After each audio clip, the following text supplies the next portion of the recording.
제가 잠깐 여기 뒤에 앉아서 오늘 집회 또 내일 모레 3일 동안의 집회를 위해서 기도하는데 제 마음에는 하나님께서 그런 생각을 주세요. 이 통영에 이번 3일 동안 우리 교인들을 많이 위로하라. 제 마음에 그런 생각이 들어요.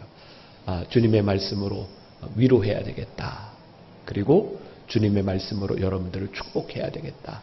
근데 사실 제가 오늘 준비한 말씀은 저희 교회에서 특별 새벽 기도회 때 7번 아브라함의 이야기를 가지고 인생 역전 그런 주제를 가지고 말씀을 나눈 적이 있고 그 중에 3편만 제가 가지고 왔습니다. 근데 이제 뒤에서 기도하는데 그렇구나. 하나님이 왜 이 말씀을 전하도록 하셨는가. 아마 오늘 말씀을 듣는 여러분들 가운데 인생 역전 하나님의 역사가 필요하겠구나. 자, 다시 한번 말씀드려요. 오늘 여러분들이 내가 오늘 이 말씀의 주인공이 될 수 있도록 3일 동안 이 말씀이 필요한 사람들에게 위로의 말씀이 될 수 있도록 여러분의 그런 마음을 가지고 우리 3일 동안 잘 승리하며 갈 수 있기를 간절히 소원합니다. 오늘 말씀의 제목이 수치를 풍요함으로 바꾸신 하나님. 인생 역전이에요. 수치를 당한 곳에서 오히려 하나님은 풍요하게 하신 이야기. 아마 오늘 제가 본문을 가지고 다 풀어가지 않아도 이 이야기는 여러분들이 잘 아시는 이야기죠. 아브라함이 가나안 땅에 들어왔는데 거기에서 흉년을 만나게 되었고 그리고 애굽으로 피난을 가게 되죠. 거기에서 자기 아내를 누이라고 속이게 되고 그 일로 인하여 수치스러운 일을 당하게 되었는데 하나님께서 그 수치함을 풍요함으로 바꾸어 주셨던 이야기가 오늘 우리가 읽었던 본문 말씀입니다. 여러분들 들어올 때 주보에 본문 말씀이 오늘 내일 모레 3일 동안 있으니까 올 때 성경을 좀 읽고 오는 게 좋겠어요? 그냥 오는 게 좋겠어요? 알기는 잘 아시는 거예요. 그러면 알지만 말고 실천을 하셔서 성경을 좀 읽고 오면 그리고 단순히 읽고 오는 게 아니라 말씀을 좀 묵상하고 오셨으면 좋겠어요. 이 말씀이 나에게 어떤 이야기를 하고 있구나. 자, 성경을 보면 하나님께서 우리의 인생을 바꾸셨던 인생 역전의 이야기들을 많이 보게 됩니다. 그런데 인생 역전의 이야기 가운데는 늘 뭐가 있냐면 하나님의 은혜가 있습니다. 그러니까 우리가 하나님의 은혜를 고백하게 되고 하나님의 은혜를 만나게 되는 순간 우리의 삶의 인생 역전이 일어나게 되는 거예요. 그러니까 하나님은 우리들에게 은혜를 주기를 원하세요? 안 주시려고 작정하셨어요? 하나님은 우리들에게 은혜 주시기를 원하시는 분이죠. 그러면 하나님은 우리의 인생이 역전되기를 원하실까요? 그냥 그렇게 살다 죽기를 원하실까요? 역전되기를 원하세요. 그러니까 하나님의 선한 뜻이 있으니까 우리들이 어떻게 하나님의 은혜를 경험하는가. 그리고 우리의 인생이 역전이 된다고 하는 것, 우리들이 하나님의 은혜를 경험하게 된다고 하는 것은 아주 중요한 우리들의 삶의 다른 관점, 다른 삶을 살아가게 되는 것을 이야기하는 거예요. 오늘 제가 이제 말씀 가운데도 아브라함의 이야기를 통해서 여러분들과 나누겠지만 하나님이 우리의 인생을 역전시키시면 우리들의 삶의 방식이 달라집니다. 그게 은혜예요. 여러분들이 부흥회를 참석하고 나 은혜 받았어. 여러분들 지난해에도 보니까 최병락 목사님이 통영시 집회 인도하셨다고요. 은혜 많이 받으셨죠. 네, 그 전해에도 은혜 많이 받으셨죠. 그 전해에도 은혜 많이 받으셨죠. 여러분들이 집회 때마다 은혜를 많이 받아요. 생각해보면 내가 집회 때마다 받은 은혜를 생각하면 지금 여러분들이 성자가 돼 있어야 돼요. 그런데 그 모양이야 계속. 왜 우리들이 은혜를 받았는데 우리가 늘 그 모양일까? 우리가 은혜를 받는 것과 은혜를 받은 자가 은혜를 누리고 사는 삶은 다른 겁니다. 오늘 저는 여러분들에게 그런 도전을 드리고 싶은데 여러분들이 은혜를 받는 것에서 끝나는 것이 아니라 은혜를 받은 자로 삶의 방식이 바뀌어지는 역사가 일어나기를 간절히 소원합니다. 아마 여기 통영뿐만 아니라 대전 이남의 많은 도시들이 요즘 교회들이 힘들다는 이야기를 많이 해요. 오늘 제가 설교하면서도 우리 교인들한테 그런 얘기했습니다. 예수 믿는 거 힘들어요. 복음을 전하는 것도 예수 믿는 자로 살아가는 것도 힘들어요. 그런데 140년 전 이 땅에 처음 복음이 들어왔을 때 선교사님들이 들어왔을 그때보다 우리가 지금 더 힘들까? 선교사님들은 이 땅에 들어왔을 때 내가 들어오면 모든 사람들이 조선 민족이 쌍수를 들고 우리를 환영하고 복음을 받아들일 거라고 생각하고 왔을까? 저는 그런 생각 전혀 하지 않고 이 땅에 들어왔으리라고 생각하거든요. 복음이 필요한 땅에 이 세상을 변화시키기 위해서 들어왔던 그 복음의 역사가 일어났던 것처럼. 그래서 여러분들이 3일 동안 지나는 동안 하나님의 위로가 필요함과 동시에 여러분들 안에서 좀 부정적인 이야기들이 없었으면 좋겠어요. 우리에게 힘 주시고 능력 주시고 소망 주시는 하나님의 이야기로 우리들이 지금 뛰는 가슴을 좀 나눌 수 있는 3일 기간이 되었으면 좋겠다. 자, 여러분들의 삶의 전성기는 언제였나요? 전성기.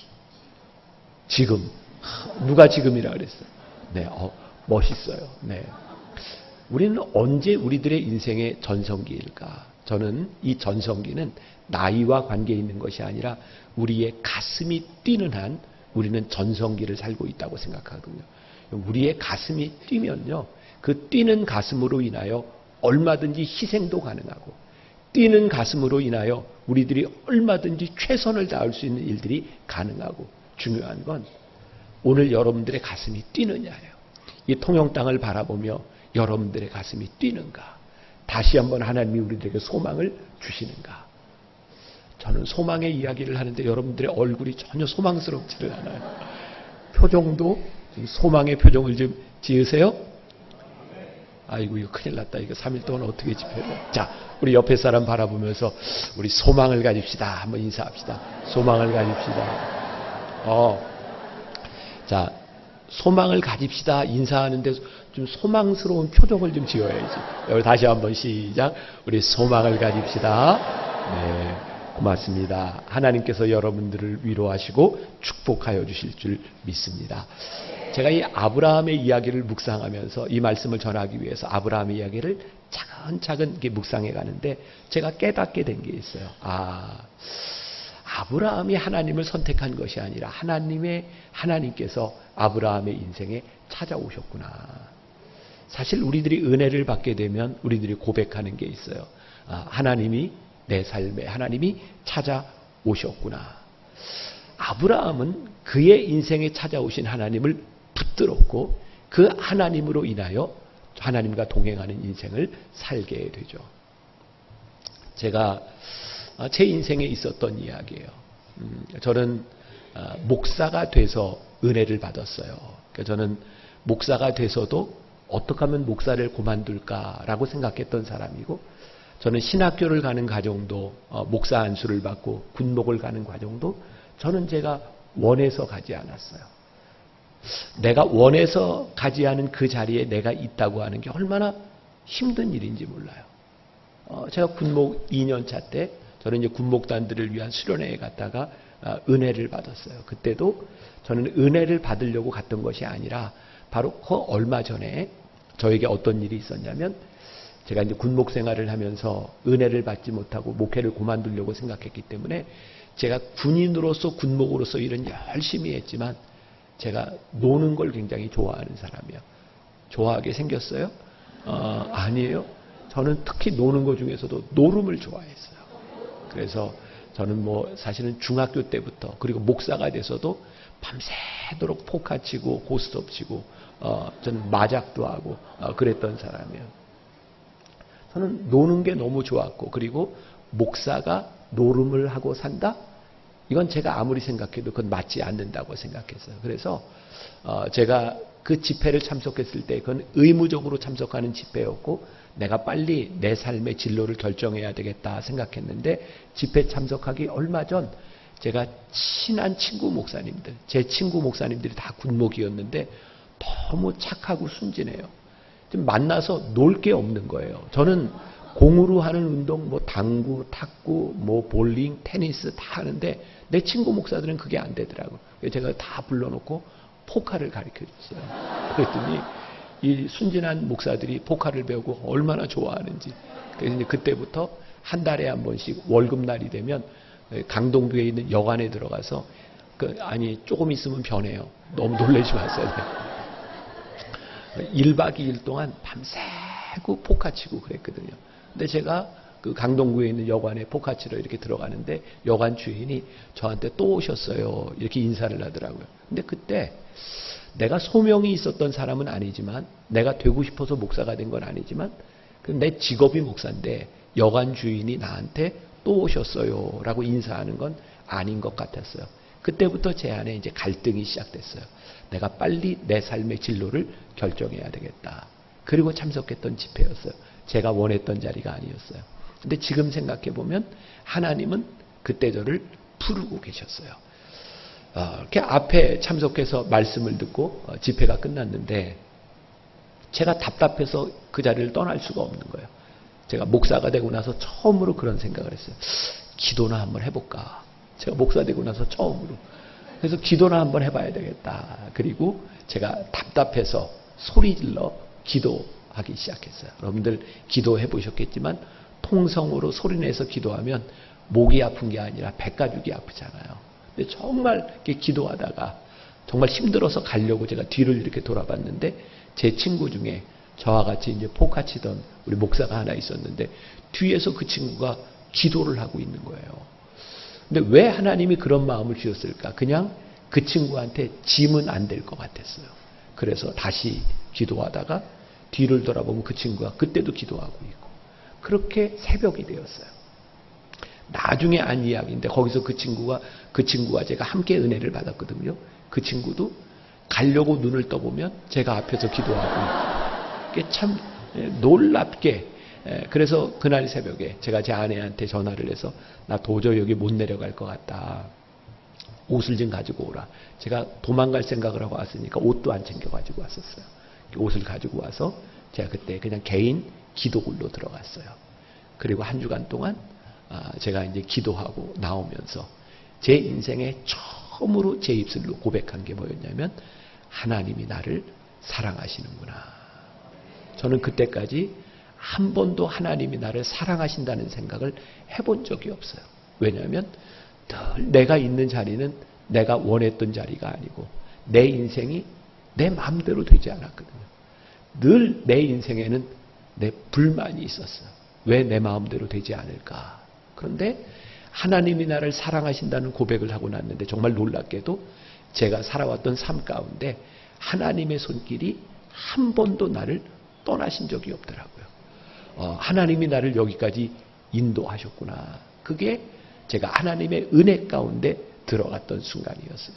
그리고 그때부터 제 삶에 정말 가슴 뛰는 일이 생기기 시작했어요.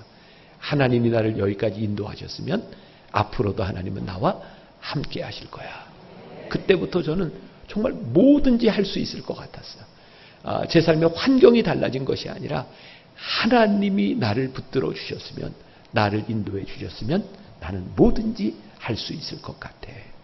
저는 저에게 찾아오셨던 하나님이 여러분들 가운데도 역사하기를 간절히 소원합니다. 오늘 여러분들이 여기 있는 이 자리, 여러분들이 살아왔던 인생 가운데 하나님이 여러분들을 한 번도 버리지 아니하시고 한 번도 포기하지 않으시고 여러분들을 붙잡아 주셨다면 앞으로도 여러분들을 붙잡아 주시지 않겠습니까? 그래서 우리 예수를 믿는 사람들은 소망이 있는 거예요. 우리의 소망을 부끄럽게 하지 않으시는 하나님. 제가 어제 우리 교회에서 이제 새 가족들 모아서 이렇게 애찬하는 시간이 있었어요. 제가 새 가족들을 보고 그런 얘기했어요. 여러분들이 만나 교회에 와서 함께 신앙생활하는 거 참 좋습니다. 근데 저에게는 딱 한 가지 소원이 있습니다. 여러분들이 여기에서 함께 신앙생활하며 여러분들이 기쁘고 행복했으면 좋겠습니다. 하나님 믿는 것이 여러분들의 인생에 복된 일이었으면 좋겠습니다. 여러분들 예수 믿고 살아가는 것이 행복해요? 안 행복해요? 아이고 큰일 났다. 이제 3일 동안 지나가면 좀 이제 바뀌리라고 생각해요. 진짜 우리들 이 공동체에 하나님을 알지 못하는 사람들이 이 공동체 안에서 함께 예배를 드릴 때 여러분들의 표정과 여러분들의 삶을 바라보며 야, 예수를 믿는 게 저런 일이구나. 그 일로 인하여 가슴 뛰게 하는 것.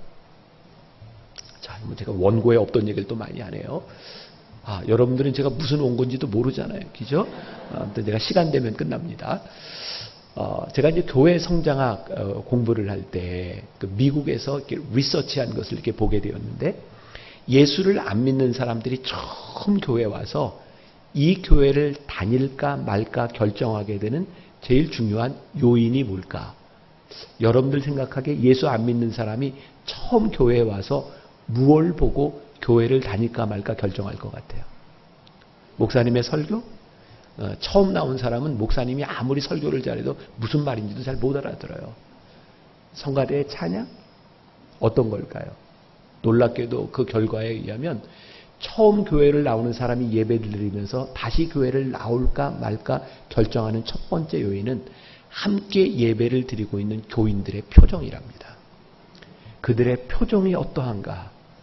그들이 말씀을 듣고 정말 눈물을 흘리고 그들이 말씀에 집중하는 모습을 바라보면서 이야, 이게 뭔가 있는가 보다 라고 생각하든가, 정말 졸고 어떻게 이렇게 표현을 해야 되나, 그냥 그런 모습을 보면서 여기는 우리가 있어야 될 곳이 아니구나. 그러니까 여러분, 복음을 전하는데 제일 중요한 게 사실은 여러분들이 이 예배 가운데 어떤 모습, 어떤 표정, 야, 정말 말씀을 듣는 것이 우리들에게 이렇게 기쁘고 행복한 일이구나. 그 표정이 예수를 믿지 않는 사람들에게 복음을 전해줄 수 있다는 거예요. 제가 솔직하게 얘기하면 여기 처음 탁 들어와서 앉아 있는데 여러분들 표정이 그랬어요. 네.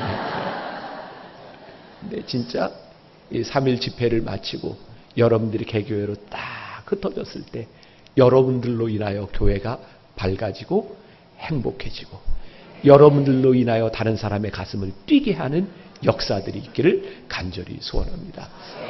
저는 목사로서 제일 행복한 게 말씀을 전하는 특권 중에 하나가 말씀을 전하며 말씀을 듣는 사람들의 표정이 바뀌고 그 사람들의 가슴이 뛰고 소망이 생기는 것. 그게 얼마나 복된 일이겠는가. 자, 우리들이 신앙생활을 하면서 가지는 오류가 있어요. 우리들이 지금 잘못 생각하고 신앙생활하는 것들이 있어요. 그건 뭐냐면 우리들이 하나님을 기쁘시게 하려고 이렇게 노력하는 거예요. 자, 이게 조금 말이 이해가 될지 모르겠어요. 우리가 하나님을 기쁘시게 하려고만 노력한다면 난 우리들의 신앙이 되게 힘들 것 같아요. 우리가 뭘로 하나님을 기쁘시게 할까요? 우리들이 어떤 행위로 하나님을 기쁘시게 할까요? 그래서 신앙생활하는데 신앙생활 잘하는 사람이 다 열심히 뭔가 섬기기는 하는데 열심 가운데 기쁨을 잃어버릴 때도 있어요. 또 어떤 사람들은 내가 열심히 해서 내 죄의 문제를 좀 해결해 보겠다라고 생각하는 사람이 있어요. 그 사람들은 다 교회 올 때마다 울고 회개하는 건 좋은데 늘 그렇게 나는 죄인이라고 기도할 때마다 벌레만도 못한 나를 매주 벌레만도 못해 계속 그렇게 살아. 근데 정말 그것이 우리들에게 올바른 신앙의 모습일까? 저는 그런 신앙의 모습을 이렇게 구분할 수 있다고 생각해요. 율법적인 삶을 살아가는가 아니면 은혜의 삶을 살아가는가. 전 여러분들이 예수 믿으면서 좀 자유로웠으면 좋겠어요. 하나님이 우리들에게 복음을 주시고 우리를 구원하신 역사가 우리들을 얼마나 자유케 한 일인데, 예수를 믿으면서 우리들이 예수 믿기 때문에 이것도 못해, 이것도 하면 안 돼, 이건 안 돼. 그 율법이 우리들을 힘들게 하는 것이 아니라 내가 예수를 믿었더니 이것도 할 수 있고 하나님이 이런 마음도 주셨고 나에게 이것으로 내 가슴이 뛰게 하셨고 그 일로 인하여 하나님의 은혜를 우리들이 고백할 수 있는 사람이 되어야 하지 않을까. 저는 우리들이 은혜를 받고 우리들이 믿음이 좋다고 생각하지만 정말 하나님 앞에 바람직하지 못한 모습이 있다. 뭐냐면 늘 내 신앙의 잣대를 가지고 누구를 바라보는 거예요. 저것도 신앙이라고, 저게 믿음이라고. 하나님이요, 우리를 자유케 하시고 우리를 만나주시는데 왜 우리는 늘 내 신앙의 잣대를 가지고 내 마음에 들지 않으면 우리들이 그거 용납한다고 생각할까? 용납하지 못한다고 생각할까? 저는 우리들이 하나님의 은혜를 받으면 나는 우리들의 마음이 많이 넓어진다고 생각해요. 왜? 하나님이 우리를 사랑해 주셨으니까. 하나님이 우리를 품어주셨으니까. 하나님의 은혜를 아는 사람들이 얼마나 자유로울 수 있을까. 은혜를 받은 사람은 모든 것이 가하나 모든 것이 유익한 것은 아니라는 것을 믿고 살아가는 사람이에요. 내가 뭐든지 다 할 수 있어요. 그러나 은혜를 받은 사람의 그 자유는 내 마음대로 하는 게 아니에요. 모든 것이 가하나 모든 것이 유익한 것은 아니에요. 우리의 지체들, 우리의 성도들을 바라보면서 그 은혜를 누릴 수 있는 거예요. 그런데 우리 신앙 가운데 기쁨을 앗아가게 하는 일들이 뭐가 있어요? 교회 안에 신앙생활을 오래 하고 집사, 권사, 장로가 된 믿음의 우리 선배들을 바라보며 우리를 그렇게 생각하잖아요. 어쩌면 저렇게 독선적일까? 네, 지금 여러분들 머릿속에 떠오르는 그 사람 맞아요. 네. 얼마나 독선적일까? 아니 수십 년 신앙생활을 하는데 어쩌면 저 사람들은 나는 하나님 앞에서 이런 신앙생활을 해라고 말하면서 누군가에게 상처를 주고 누군가의 마음을 아프게 하는 사람들. 그런가 하면 수십 년 신앙생활을 하면서 늘 사람들에게만 잘 보이려고 하는 위선적인 모습들, 하나님과의 관계는 떠나간 모습들. 우리들이 혹시 그렇게 살아가는 것을 보니까 예를 한번 들어볼까요? 저희 교회 몇 년 전에 한 청년이 이렇게 예배를 드리는데 저는 이렇게 설교를 마치고 나면 주일날 남아서 이렇게 교인들 이렇게 찬양팀과 함께 찬양을 하고 이렇게 기도하고 교인들이 다 나갈 때까지 앞에서 같이 이렇게 찬양하고 기도를 해요. 그날도 그렇게 찬양하고 제가 교인들이 거의 나갔을 때쯤 이렇게 가운데로 이렇게 걸어 나가는데 뒤에 있는 청년 하나가 저를 보자마자 우리 교인은 아니었던 것 같아요. 저한테 목사님 저 살고 싶어요. 그러니까 아마 자살을 생각하고 있었던 것 같아요. 제가 아무 사정도 모르니까 그냥 그 청년을 꽉 껴안고 기도를 했어요. 그리고 저는 이제 제 방으로 올라갔다가 다음 예배를 인도하기 위해서 이제 엘리베이터를 타고 이렇게 내려오는데 그 청년이 엘리베이터에 타고 있는 거예요. 근데 엘리베이터 저 구석에서 입을 이렇게 가리고 있어요. 그 엘리베이터 안에 다른 교인들이 있는데 가만히 보니까 그 청년의 입에서 술 냄새가 나는 거예요. 제가 그랬어요. 괜찮아. 손 내려. 괜찮아. 그 청년이 저에게 이렇게 말하더라고요. 목사님, 저 술 먹고 교회 와도 괜찮아요? 괜찮아. 그때 제가 예수님의 마음이 생각이 났어요. 저렇게 술을 먹고 죽을 생각을 하고 여기까지 찾아온 저 청년을 예수님이 얼마나 귀하게 보듬어 주실까. 너 술 먹고 어디 교회를 와. 그것이 아니라 율법이 아니라 그 청년을 사랑하시는 하나님의 마음이 보이고 그 청년을 품어주는 교회가 될 때 이 교회 안에 은혜가 있다라고 말하지 않겠어요? 제가 여러분들에게 도전을 드리고 싶어요. 여러분들 교회에는 은혜가 넘칩니까? 아니면 율법이 작용하고 있습니까? 율법이 작용하면 힘든 거예요. 은혜가 우리 가운데 역사하면 우리들 가운데 자유함과 기쁨이 우리들에게 있는 거예요. 저는 왜 목회를 그만둬야 되겠다고 생각했는가? 저는 은혜를 받지 못하고 목사가 됐는데 제일 힘들었던 게 뭐냐면 목사가 되니까 하지 말아야 될 것들이 많았고요. 내가 하고 싶은 일은 숨어서 해야 됐어요. 한 달에 한 번씩 복화치고 고스톱 치는 일 교인들이 알게 할 수 없었어요. 저는 숨어서 했던 사람이에요. 그러고 보니까 하지 말아야 될 일 때문에 나는 늘 힘들었던 사람이에요. 근데 은혜를 받고 나니까 하나님이 제 삶을 순식간에 바꿔주셨어요. 나로 하여금 하고 싶은 일로 인하여 가슴 뛰게 하셨어요. 제가 27살 때 은혜를 받고 제가 어떤 결심을 했는지 아세요? 제가 27살 때까지 은혜 없이 율법 가운데 삶을 살아가며 내 삶을 낭비한 게 너무 아까웠어요. 그때 결심한 게 내가 새벽을 살리라. 그리고 20년 동안 제가 몸이 많이 아프기 전까지 저는 새벽을 살기 시작했어요. 시간이 아까워서. 새벽 예배를 마치고 나면 잠을 자거나 다른 일을 하지 아니하고 아무도 방해하지 않는 그 시간을 살기 시작했어요. 그때부터 저는 제 마음속에 하고 싶은 일로 가슴이 뛰기 시작했어요. 제가 얼마나 비전으로 가득 찬 사람이었으면 제 첫 번째 이메일 주소가 비전맨이었을까요? 저는 그냥 꿈의 사람으로 그렇게 살고 싶었어요. 자, 제가요, 몸이 많이 이제 아플 때가 있었어요. 그때도 제가 이제 청년들에 대한 마음 때문에 이제 해외에서 이제 코스타라고 하는 유학생들을 위한 집회를 제가 1년에 몇 번씩 이렇게 다닐 때였어요. 그러다 보니까 제가 비행기를 참 많이 타고 다녔어요. 근데 문제는 이 시차 때문에 잠을 잘 못 자는 거. 그게 저에게 제일 힘든 일이었어요. 한 번은 제가 프랑스에서 이제 비행기를 타고 이렇게 오는데 어떤 분이 저에게 이런 조언을 해주더라고요.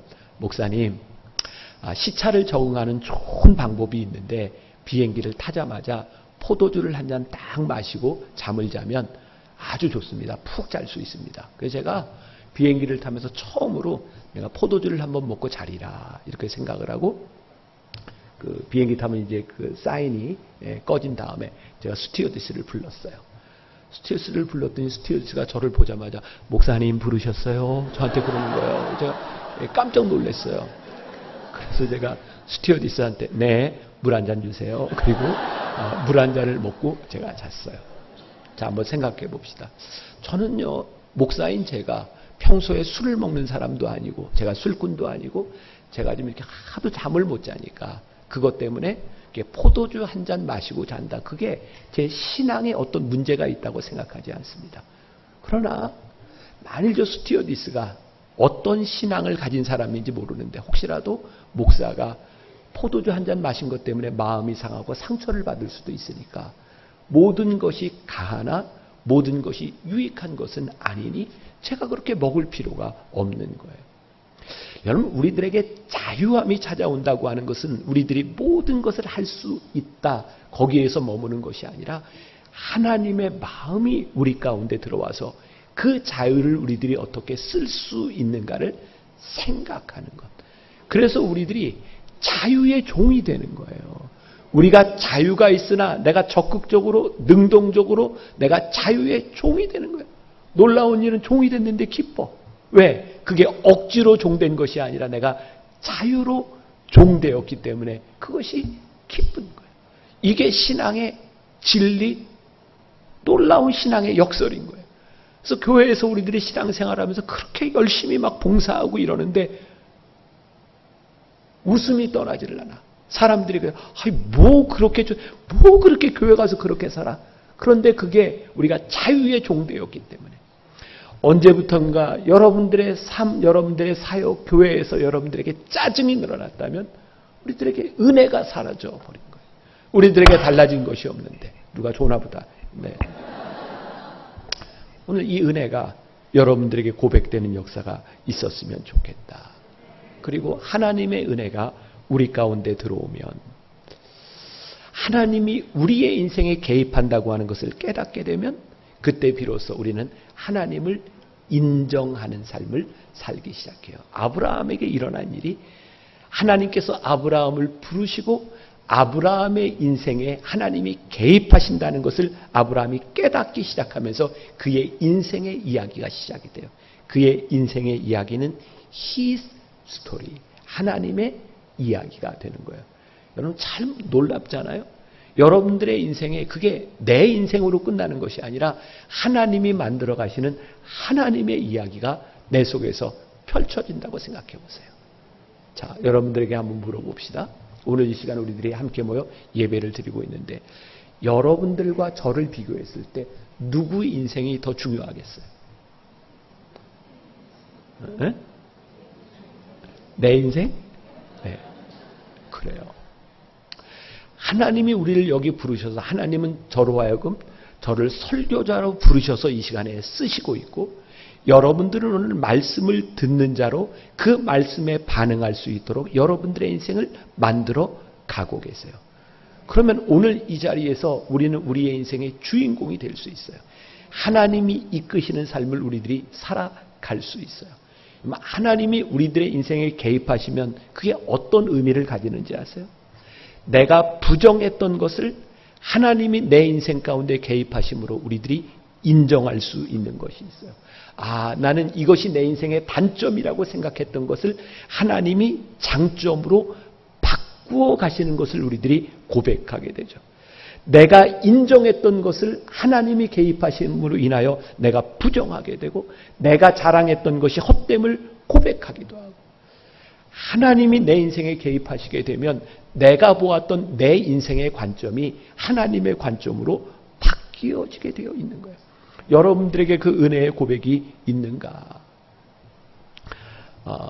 오늘 제 아내가 여기 와 있어요. 제가 25살에 처음 목회를 나갔어요. 여러분들 보니까 이 통영이 굉장히 멀고 외진 곳이다. 뭐 교통으로도 많이 소외됐다라고 얘기하면 제가 처음 목회를 나갔던 것은 영월에서도 버스를 타고 1시간 더 들어가는 하루에 버스가 2번밖에 안 다니는 그런 곳에서 저도 처음 목회를 시작했어요. 그 당시에 제가 목회하면서 대학원 공부를 하고 있었는데 서대문에 있는 학교에서 제가 목회하는 곳까지 가려면 한 7시간 넘게 걸리고 어떤 때는 차가 없어서 1박 2일을 가야 되는 그런 곳에서 저도 목회를 했어요. 근데 더 힘든 건 먼 게 아니라 교인이 없었어요. 딱 교인이 둘 있었어요. 할머니 한 분, 할아버지 한 분. 제가 첫 목회에 제가 전도사를 딱 노인 2분 계신 데서 목회를 시작을 했어요. 거기 가서 목회를 하는데 뭐 교회가 아무것도 없고 뭐 일할 사람이 없으니까 예배를 드리게 되면 옛날에는 여기 땡 하는 거 있었잖아요. 그죠? 땡 종치고 다 같이 묵도하겠습니다. 이렇게 시작하는데 예배를 시작하기 전에는 제가 기타를 메고 와서 이제 준비 찬양하겠습니다. 이렇게 하고 땡 하고 그 다음에 이제 밑에 찬양을 할 때는 옛날 올간 있잖아요. 제가 올겐을 치고 그 다음에 와서 또 이렇게 설교를 하고 그런데 제 아내가 결혼하고 저하고 신학교 동기인데 예배를 드리러 이렇게 앉아 있는데 어쩌면 그렇게 미운 거예요. 여기 와 있는데 아니 세상에 다른 전도사 사모들은 노래를 좀 하든지 반주를 하든지 뭐 하는데 뭐 도대체 내 목회에 도움이 안 되는 거예요. 그래서 제가 그랬어요. 아니 자기는 내 목회에 도대체 뭘 할 줄 아냐, 무슨 도움이 되냐. 그때 제가 잊을 수 없는 얘기를 했어요. 자기는 하나님이 큰 교회 사모로 만들어 주셔서 큰 교회 사모 체질이라 이런 거 못한대요. 그리고 제가 지금 만나교회 담임 목사가 됐는데 그게 하나님이 자기 때문에 자기가 큰 교회 사모 체질이기 때문에 저를 하나님이 어쩔 수 없이 만나교회 담임을 만들어 주셨다고. 그 여자가 저기 있어요 지금. 네. 여러분들 생각해 보세요. 우리들이 못하는 것으로 내가 없는 것으로 불평을 하면 얼마든지 불평을 할 수 있을 것 같아요. 근데 하나님은요, 우리의 연약한 부분을 쓰시고 우리의 부족한 부분을 쓰시고 그 고백이 여러분들에게 있는가? 우리가 은혜를 받으면 우리의 부족함이 더 이상 부족함이 아니라 하나님이 쓰시는 것으로 고백되는 그 역사가 우리들에게 있는가? 어떤 미국에 있는 장로교 목사님인데 제가 모스크바에 유학생들을 위한 집회를 인도하러 가게 됐는데 이 코스타라고 하는 집회는 강사들이 자기 설교만 하는 게 아니라 자기 설교를 하고 다른 강사들의 설교를 앉아서 학생들과 똑같이 듣습니다. 근데 제 앞에 그 장로교 목사님이 설교를 하러 나왔는데 제가 처음 보는 분이었어요. 근데 굉장히 심하게 소아마비를 앓고 있었어요. 이렇게 눈길이 가더라고요. 근데 그분이 나와서 설교를 하는데 저는 이렇게 서서 설교하지만 그분은 설교하다 이렇게 기대서 설교를 하기도 하고 굉장히 심한 소아마비를 앓고 있는 부분이었어요. 그분이 본인의 간증을 얘기하더라고요. 고등학교 때까지 한국에서 이렇게 살았는데 교회를 다녔대요. 근데 날 때부터 소아마비 됐던 이 목사님은 늘 어떤 생각을 했냐면 나는 절대로 사람들과 싸우면 지지 않아. 무시당하지 않을 거야. 그렇게 생활을 하다 보니까 교회를 다니다가 어느 날 그 목사님 아들하고 싸움이 붙었는데 그 목사님 아들하고 싸워서 지지 않은 거죠. 그리고 교회에서 비난을 받게 됐고 그리고 교회를 떠나고 신앙을 떠난 거예요. 그리고 미국에 가서 다시 신앙생활을 시작하게 되었고 은혜를 받았어요. 그리고 이 젊은 이 청년 이 목사님의 마음 가운데 소원이 생겼대요. 내가 좋은 목사가 돼야 되겠다. 그리고 좋은 설교자가 돼야 되겠다. 그때부터 이 목사님은 하나님께 기도하기 시작했대요. 하나님, 제 소아마비를 고쳐주세요. 하나님, 저는 좋은 설교자가 되고 싶습니다. 소아마비를 고쳐주세요. 그리고 이 목사님 마음 가운데 확신이 있었대요. 하나님이 고쳐주실 거야. 아무리 기도해도 낫지를 않아요. 치유 집회를 가고 아무리 해도 낫지를 않는 거예요. 이 목사님이 실망이 되었어요. 왜 내 병을 고쳐주시지 않을까? 하나님이 왜 내 기도를 들어주시지 않을까? 그리고 실망한 채로 걷고 있던 어느 날 그 미국 이 거리에 보면 옛날에는 이렇게 길가에 형광등으로 예배 사인을 이렇게 만들어 놨었어요. 거기에 Wednesday Night Service, 수요일 날 저녁 집회를 힐링 서비스로 치유 집회로 한다고 하는 그 사인을 보고 그 교회에 들어갔대요. 한 50여 명 정도 모여서 이렇게 집회를 하는데 한 목사님이 설교를 하는데 이런 설교를 하더래요. 여러분, 믿음으로 기도하면 여러분들의 병이 낫습니다. 근데 그 설교를 듣는데 마음이 상한 거예요. 아니, 그럼 내가 지금까지 기도했던 게 내가 믿음이 없었다는 얘기인가? 나는 믿음으로 기도했는데 하나님이 확신도 주셨는데 왜 내 병이 낫지 않는 거야? 그게 받아들여지지 않더라는 거야. 한 사람씩 나와서 그 목사님께 안수를 받는데 안수를 받으러 나와서 목사님께 이렇게 따졌대요. 진짜 믿음으로 기도하면 낫습니까? 목사님이 예스라 그러더래요. 진짜 믿음으로 기도하면 낫습니까? 예스 그러더래요. 근데 그게 받아들여지지 않는 거예요. 근데 목사님이 이 청년에게 이렇게 말했대요. 성경에 보면 고린도후서 12장에 사도 바울이 그의 몸에 가시를 가지고 하나님께 기도했을 때 하나님께서 고쳐주셨어요? 안 고쳐주셨어요? 안 고쳐주셨어요? 근데 그 목사님은 하나님이 사도 바울을 고쳐주셨다 그러더래요. 무슨 얘기인가? 사도 바울이 3번씩이나 하나님께 간구하였을 때 하나님께서 내 은혜가 내게 족하다 하심으로 사도 바울이 더 이상 하나님께 간구하지 아니하고 내 약함이 강함이라고 고백하는 그 순간 하나님은 사도 바울의 병을 고쳐주셨더라고. 왜냐하면 그의 가시가 더 이상 가시가 아니라 하나님이 사도 바울을 쓰실 수 있는 강점으로 만들어주셨다는 고백을 하게 하셨는데 여러분들 보세요. 사도 바울이 내 은혜가 내게 족하다 하심으로 사도 바울이 하나님께 그의 약함을 자랑하기 시작해요. 왜일까요? 생각해 보셨어요? 사도 바울은 능력 있는 설교가였어요. 사도 바울은 신유의 역사를 행하는 사람이었어요. 근데 사도 바울의 가시가 뭐였을까요? 어떤 사람은 그게 간질이었을 것이다 라고 얘기도 하고 어떤 사람은 그게 안질이었을 것이다 라고 이야기를 해요. 예를 들어 봅시다. 사도 바울이 이렇게 설교를 하고 있는데 갑자기 그에게 간질이 왔어요. 넘어져서 거품을 불고 경련을 일으켜요. 사도 바울이 환자들을 위해 기도하는데 그에게 간질이 와서 넘어져서 경련을 일으키고 거품을 불고 있어요. 어쩌면 사람들이 이렇게 얘기했을지도 몰라요. 네 병이나 먼저 고쳐봐라. 사도 바울은 이렇게 생각했을지 몰라요. 하나님, 이 병만 고쳐주시면 제가 더 능력 있게 목회하지 않겠습니까? 하나님, 저에게 이 가시만 없다면 훨씬 더 제가 사역을 잘할 수 있지 않겠습니까? 근데 하나님은 내 은혜가 내게 족하다 그래요.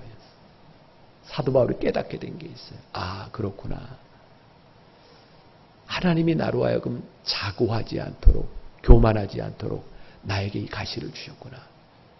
내가 목회를 하는 여정 내내 이 가시 때문에 하나님 붙들고 내 약함을 하나님께 맡기고 살아갈 수 있도록 하나님께서 주신 이 가시가 나로 하여금 끝까지 하나님 붙들고 갈 수 있도록 나에게 주신 선물, 은혜였구나 라고 고백하는 그 순간 사도 바울에게 그 가시는 더 이상 가시가 아니었어요. 그는 그 가시를 자랑하기 시작했어요. 저는 2가지 은혜가 다 있다고 생각해요. 하나님께서 우리의 삶을 고쳐주시고 우리의 몸을 고쳐주시는 하나님의 은혜도 있고 하나님께서 우리들에게 약함을 주셔서 그 약함으로 인하여 하나님을 붙들게 하시는 은혜도 있고 하나님은 여러분들에게서 어떤 은혜로 여러분들과 함께 해주세요. 여러분 예수 믿으면서 우리들이 기도하고 예수 믿으면서 우리들이 확신 가지고 살아가는데 하나님이 우리의 문제를 해결해 주시지 않을 때 하나님께서 우리들의 인생을 이끌어 가시는 그 하나님의 이야기가 우리들에게 보이는가? 하나님, 다른 사람은 안 그런데 왜 내 인생은 이렇게 파란만장한 인생을 살아야 돼요? 하나님, 제가 이 시간들을 언제까지 견뎌내야 되는 거예요? 근데 한번 생각해 보세요. 그 시간들을 지나가며 우리는 하나님과 가장 친밀하게 하나님 붙들고 하나님의 은혜를 구하며 살아갈 수 있는 것. 아, 이게 우리들의 하나님의 은혜 가운데 있구나. 그래서 우리들의 관점이 바뀌어지는 것. 하나님이 우리의 인생에 개입하기 시작하면 나에게 지금 어떤 일이 일어나고 있느냐가 중요한 것이 아니라 우리들에게 일어나는 이 일을 하나님이 어떻게 이끌어 가시느냐가 우리들 눈에 보이기 시작할 때 하나님의 이야기가 우리들에게서 쓰여지는 거죠.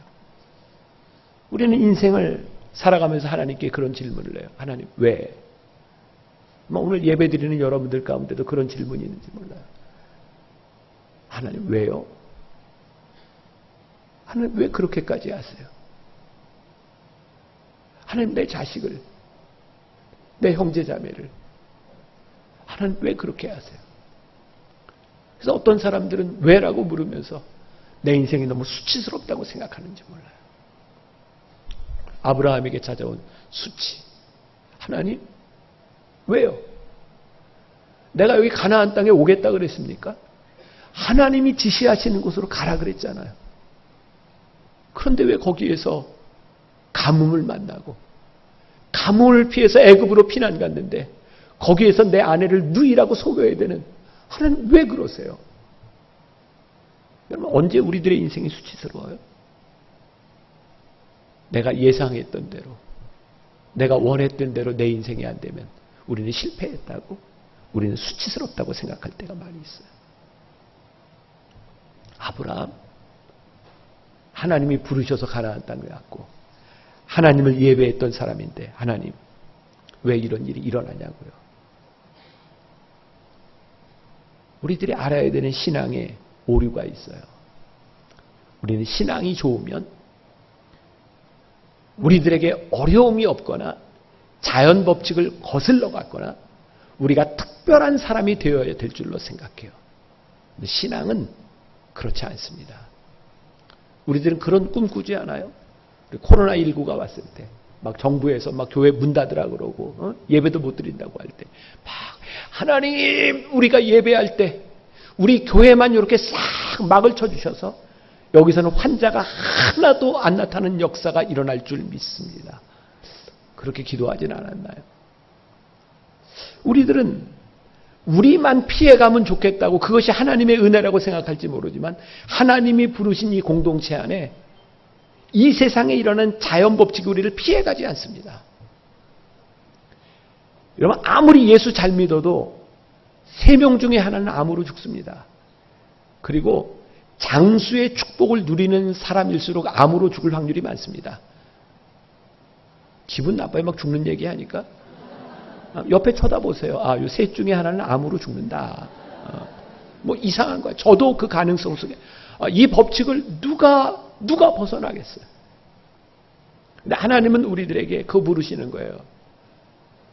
너에게 찾아오는 이 질병의 문제와 너의 인생에 찾아오는 이 기근의 문제 가운데서 너는 어떤 사람이냐?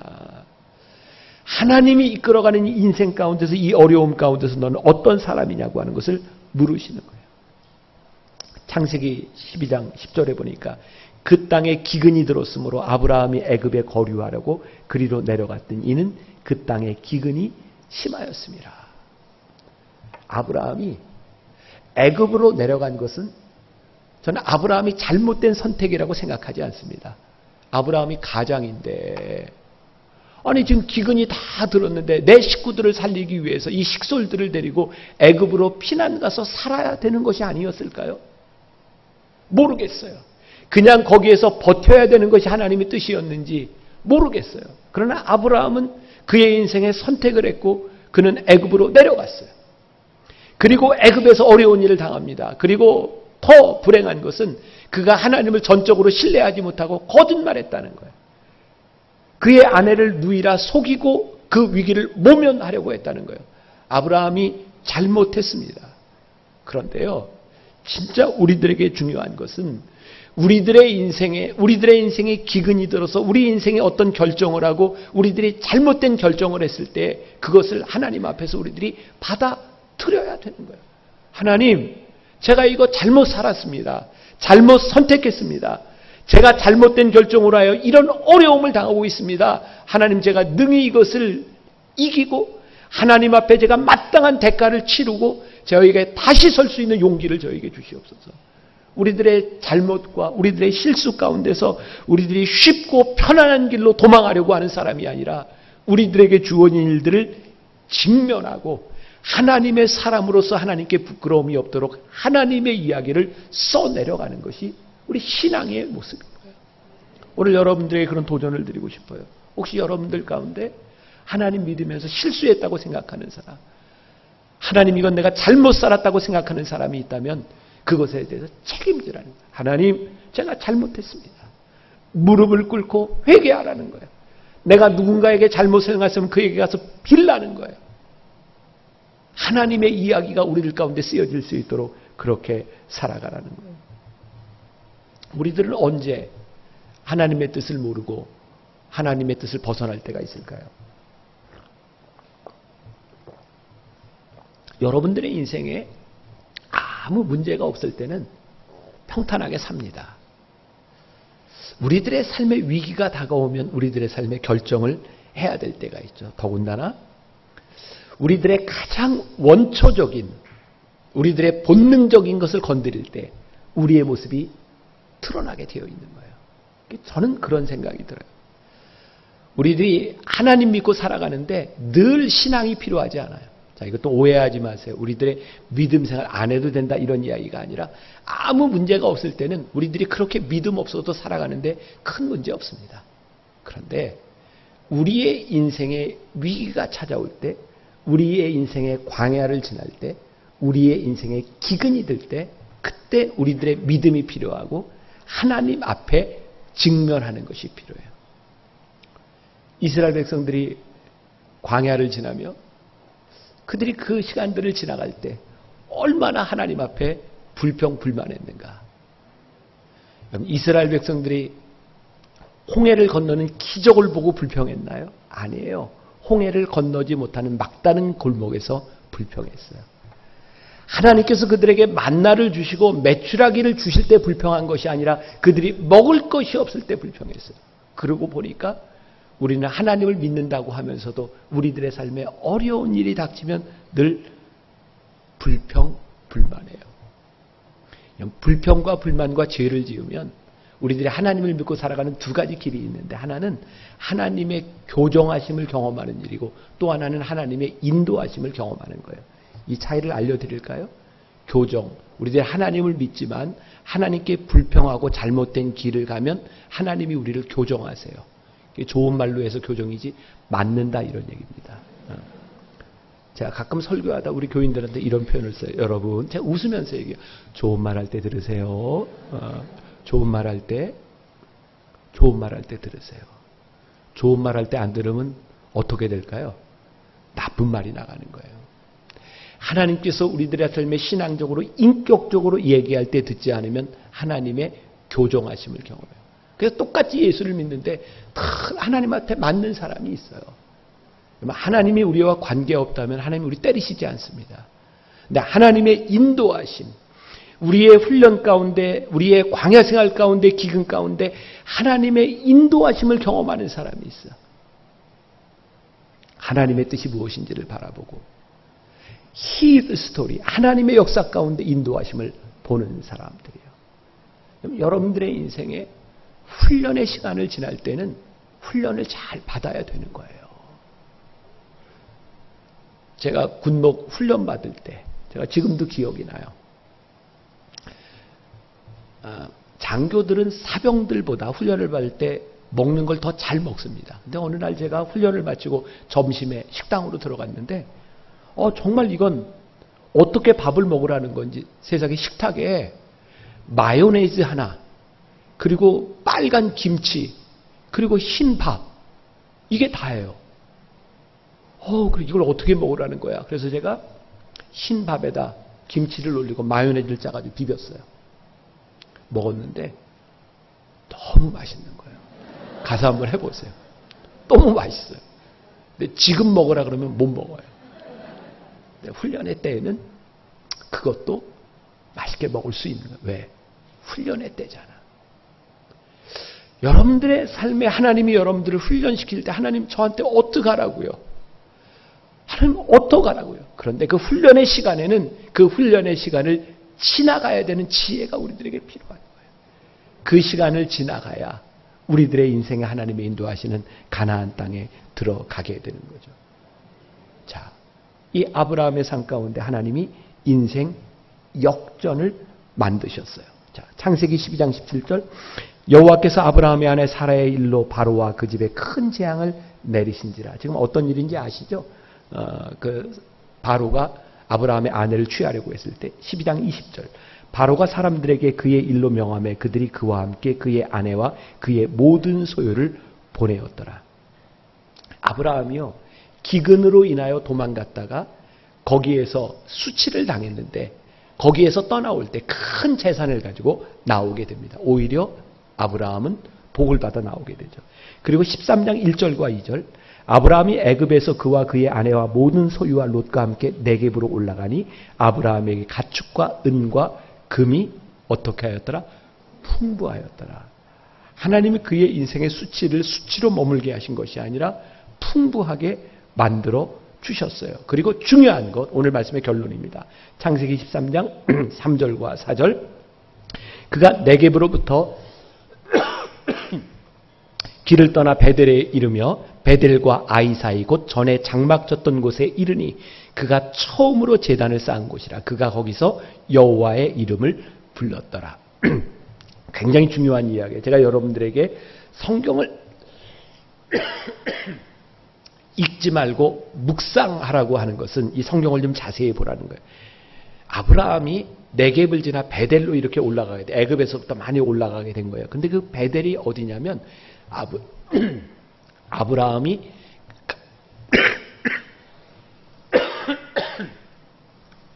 죄송합니다. 제가 오늘 너무 목을 많이 썼어요. 분당에서 조금 이해해 주세요.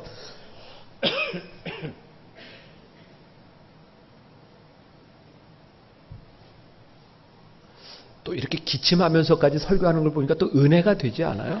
막 감동스럽고, 네. 은혜로 받으면 됩니다. 네. 자, 베델에 이르러서 여기서 아브라함이 단을 쌓습니다. 놀라운 것을 하나 발견하게 되는데요. 이게 제 추측입니다. 아브라함이 왜 하나님의 인도하심을 받고 가나안 땅에 머물렀는데 기근이 들었다고 왜 그렇게 애굽으로 피신해서 그런 수치스러운 일을 경험했을까? 성경에 보면요. 아브라함이 하나님의 인도하심을 따라 베델에서 단을 쌓고 그 다음에 아브라함이 또 하나님께 단을 쌓고 예배했다는 기록이 없습니다. 아브라함은 그렇게 거기 있다가 가나안 땅에 오게 돼요. 그리고 거기서 수치를 당하고 풍요함을 가지고 다시 올라가서 거기에서 단을 쌓는데 그것이 어디냐면 아브라함이 처음에 내려올 때 단을 쌓았던 베델에서 다시 단을 쌓습니다.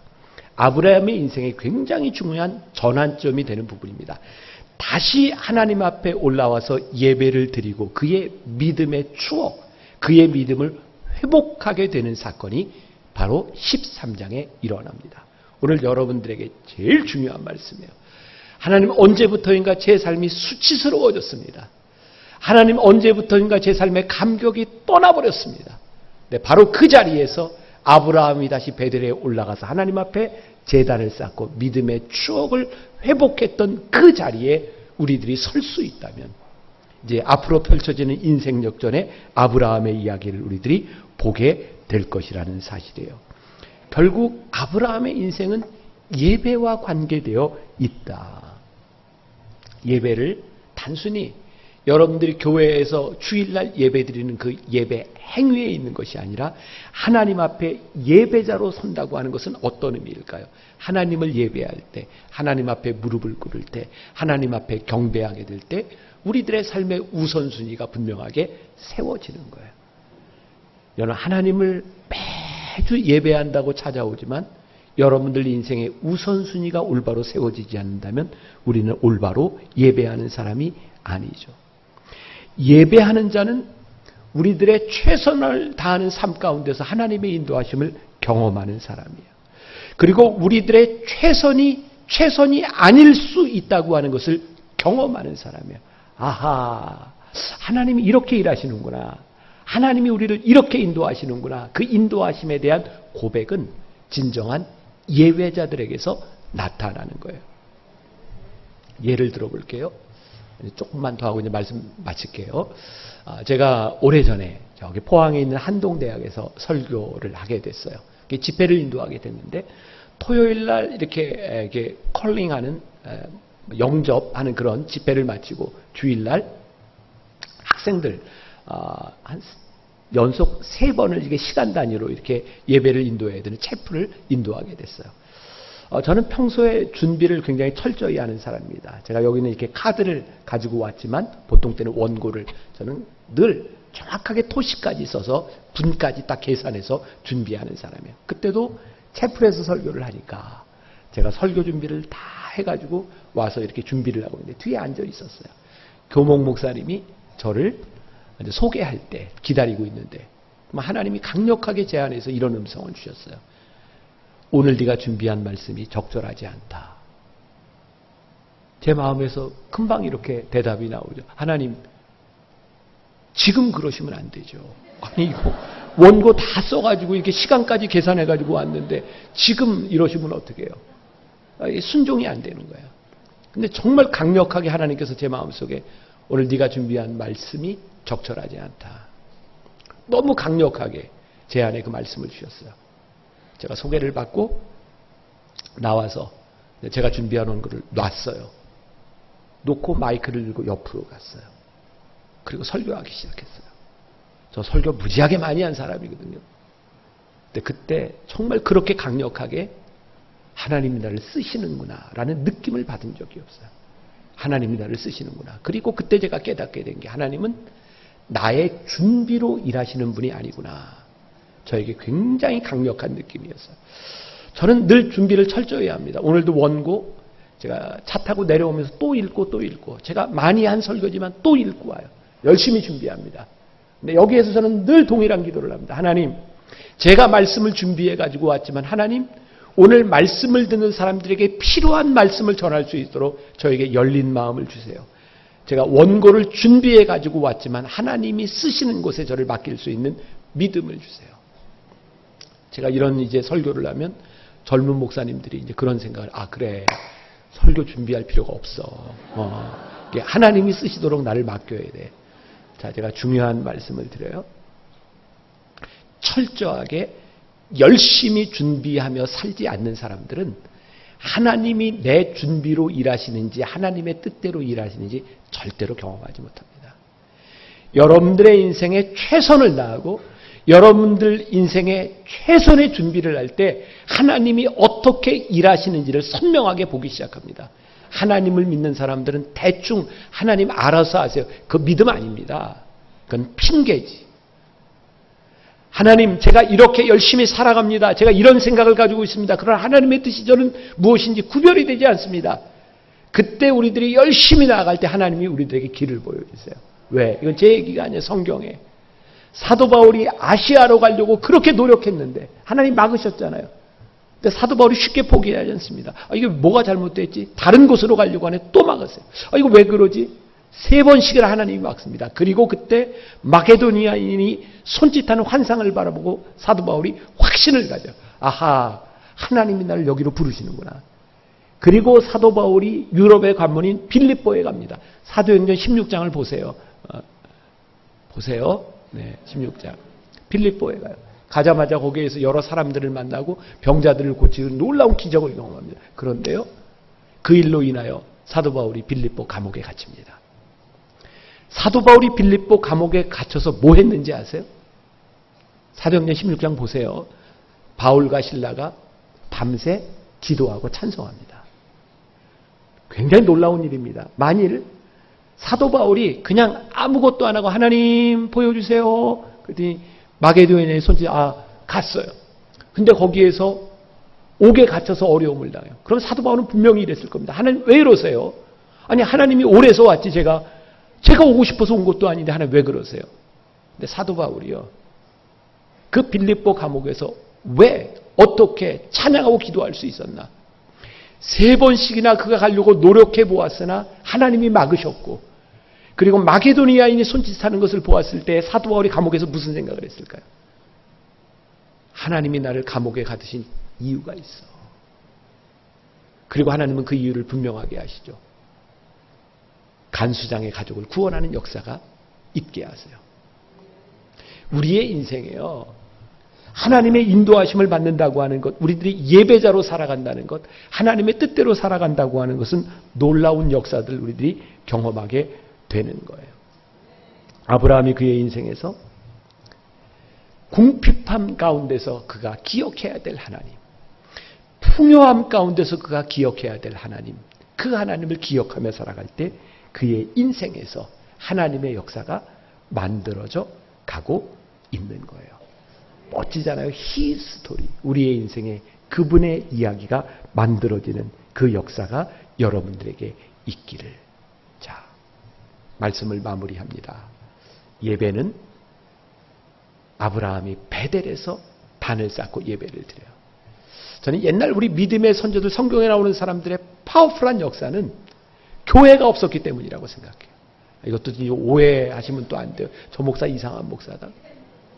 언제부터인가 우리가 교회에서 예배를 드린다고 생각하니까, 교회에서만 예배를 드린다고 생각하니까 우리들의 삶의 예배가 사라지는 거예요. 예배는 우리들이 서 있는 곳에서 무릎을 꿇고 하나님을 바라보는 것이 예배예요.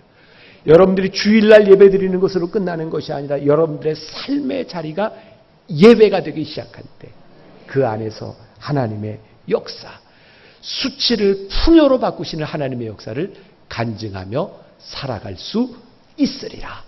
이번 3일 동안 여러분들에게 인생 역전의 역사가 일어나기를 주님의 이름으로 간절히 축원합니다.